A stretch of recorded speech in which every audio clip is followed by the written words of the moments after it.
Sarah-Beth has personally coached business owners and executives in 11 different industries, and this experience means she has accumulated over 3,600 hours of direct face to face coaching and mentoring with clients. Her main skills lie in creating custom built programs for clients on a one to one basis to design and construct the ideal business structure, culture, and team that are necessary for the business owner to exit themselves from the day to day side of running their business. A lot of the work she does is measurable through key performance indicators, KPIs, and the addition of millions of dollars added to her clients' bottom lines. Sarah-Beth has command of a wide range of solutions to assist with the smooth transition out of the operational side of virtually any business. Whether the owner's goals involve selling, succession planning, or growing their company to the next level, Sarah-Beth has the expertise and connections to facilitate the fulfillment of these objectives. Well, I'm pumped, so let's get into the call.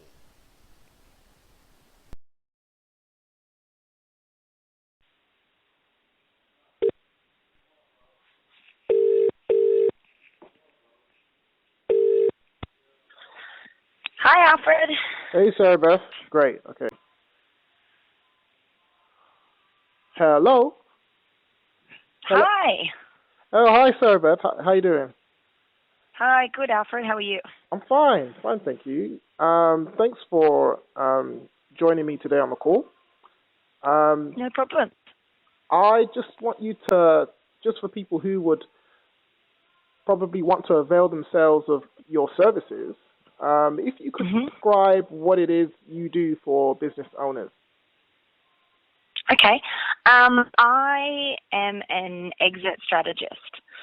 So I work with a business owner to help them prepare their company for sale. So that's twofold. That's looking at their business internally and making sure they've got the right systems and staff in place, but also doing a financial assessment on their business to work out what it's actually worth, and then putting in place a growth through acquisition plan with them to increase the value of their business over a 3 to 5 year period. Okay, so you're working like side by side with them. Correct. Yeah, in partnership. Okay. Absolutely. Correct me if I'm wrong, but you described the role of exit strategist. Is that right? What? Sorry, an exit strategist. Is that right? Yes, correct. Yes. Okay, so how would someone? I mean, it's not something you find in the yellow pages. How would someone get hold of an exit strategist? Generally speaking, it would be a referral through somebody they knew, like their accountant. So I work quite closely with accountants and commercial lawyers and business brokers. Or, you know, you can do, I guess, general kind of LinkedIn searches or online searches. But most of the time it's through, you know, an accountant or another professional services. Yeah. Right. So it's through those professionals you could say, okay, do you have an exit strategist who could actually guide me through a 3-year plan for exit in my business? Yeah, exactly. They might, I mean, often they'll, you know, have a conversation with their accountant about what their plans is or are, and that accountant can advise them, you know, to talk to somebody to make sure their things are in order for when they do decide to finally sell, that they actually end up getting the money that they think they, you know, need or want to retire. Okay. So what are the first kind of things that you want to start with when selling your business? God. As in like the whole process, or? Well, sure. I mean, you're kind of thinking about it now, and you'll get to the point where you want to act. So, or at least prepare yourself. What should you be? You know, do you start with a notepad? How does the process start? Generally speaking, I guess the way I start the process is coming in and doing an assessment on the business. So the first step for any business owner would be to get an external consultant to assess all aspects of your business. So you can assess, you could do a business valuation and work out exactly what the business is worth now, and you could do a projection based on their their growth rate over the last few years, what the business would be worth in 3 to 5 years' time when they want to sell, or depending on when they want to sell.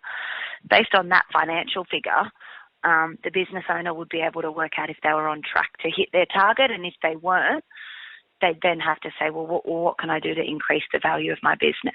Could put some more systems in place. I could increase my sales and marketing. I could get more staff on board. Or they could look at the external growth strategy, growth through acquisition, where they go and acquire other businesses and roll them up into their own to greatly increase the value of their business in that time frame. Okay, well, I'm noticing that you actually started, you actually kind of mentioned that the process starts a bit more objectively, so they need to start with some sort of valuation. Is that right?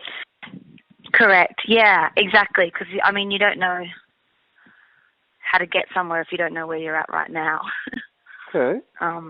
So it's important that they get an independent third party that has an objective view, as opposed to, a little bit more biased or emotional often that the owners are about their business. So does that fall into sorry to cut you off there, does that fall into one of the biggest mistakes people make when selling their business? They don't start with an objective kind of place, or? Yeah, I wouldn't say they don't start with an objective place, but they'll overvalue or undervalue. Yeah, or they don't start thinking about it soon enough. It's just something that they're so busy working and maintaining. They're not thinking that far ahead, and then all of a sudden that day's here, and it might not be worth what they think they are, and they're already at a point where they can't work for much longer. So you just get caught short by time. So it does happen. Okay, so let's say I'm a business owner and I want to prepare my business for a sale. What do I start with? Where do I go from there? So I've got the valuation, and so how am I now preparing it for that sale? So you get the valuation, and then you need to decide if that valuation is going to match your outcome, whatever your financial goal is at the end of the sale. Is that figure enough for you to, do whatever lifestyle you envisaged? If it is, all things going well, you keep going, and that's great. If it's not, then you need to start looking at ways to grow your business. How you grow your business will depend on the support network you have around you and how much time you have. So in getting more sales and getting more staff and growing your business, the traditional organic way is a slower way to grow your business compared with if I just go and acquire another business that's already got a whole heap of customers and revenue and sales. That's going to be a much quicker way to boost the value of my business and get me to where I wanted to be in a shorter time frame. Oh, okay. So that's like growth through acquisition, say? Correct. Yeah. Right. And, I mean, so on the sales side, are there certain professionals that you see time and time again who actually help that process? On the sales side, as in once it's ready to sell? Sure, or during the preparation.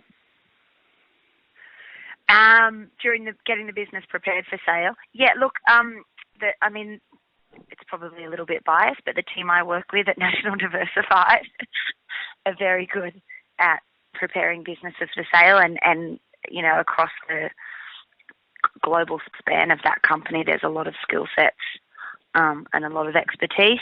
I've seen, accountants do a little bit of work, but it's not something that I see a huge amount of people in this field. Okay, so you mentioned National Diversified. What is it they do? National Diversified is a private equity company. Started in the US and is now in Australia and the UK as well. They work with small to medium business owners to help them grow through acquisition. So almost like an M&A, a mergers and acquisition division of an investment bank or a legal firm. National Diversified will come in and provide support, advice, funding, strategic planning to help small to medium business owners acquire other companies, and therefore increase, dramatically their own in the process. And is that typical of, say, what an equity firm would do, or is that a particular niche? It's different in the sense that most equity firms focus on what mid-market or top corporate side of town, so they're focusing on big deals or listed companies with fairly significant turnovers. NDFC works with a range of, as I said, sort of small to medium business owners. So it's making what's available, for those big corporates available for businesses that might not have necessarily thought it was an option. And their model works on a success-only fee. So they only get paid once an acquisition is made, or once results have happened, or once there's money already in the client's bank account. So there's not a huge amount of outlay needed by the client to start that process. All right, and so small to mid-range, what are we talking about in terms of revenue size? Look, anywhere from probably 3 to 4 mil turnover, up to sort of 40, 45 is what I've seen. It could go more than that, but that seems to be more the range and the sweet spot of companies when they first start with us. Post that, they've gone on to, list and get up to multi-million dollars, but their initial, when they first engage with us, tends to be around that spot. Okay, and in your experience, what's the best way that someone can get the most out of that kind of relationship? So an equity firm like NDFC would help for the preparation and the sale. How can you get the most out of that? How can you get the most out of that? Probably by looking at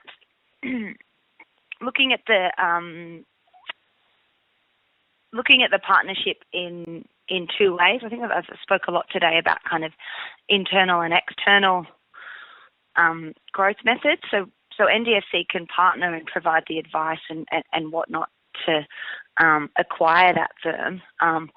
But how much of that revenue and customer base you retain will depend on your ability to merge that new business into your current business. So to get the most out of it, it would be making sure you had a team that could help you digest the new acquisition, so to speak, so that you retained as much of that revenue that you bought as possible and didn't lose it because of your internal side of things couldn't cope with the external numbers you're putting into it. Okay. And if someone wanted to actually use your services, how can they get hold of you, Sarah-Beth? They could either go to the National Diversified website, which is www.nationaldiversified.com. There's like a contact us page, or they could go to my own individual website, which is www.designandconstructcoaching.com.au. Great. Well, you've been most helpful with this call. I'm sure people who are thinking about or going to be making the decision to sell their business will definitely find some value in what NDFC do and the service you provide. So I appreciate it, Sarah-Beth. Yeah, look, no problems at all. It's just, I guess my main advice would be it's never too early to start, even if you're not looking at retiring or something. This process can be rewarding and, can give you a lot, but it's always better to start conversations sooner rather than later. Right. Begin with the end in mind, right? I've heard that maximum time. Exactly. Oh, well, thank you, Sarah-Beth. No problem. Thanks very much, Alfred. Take care. Bye. Bye.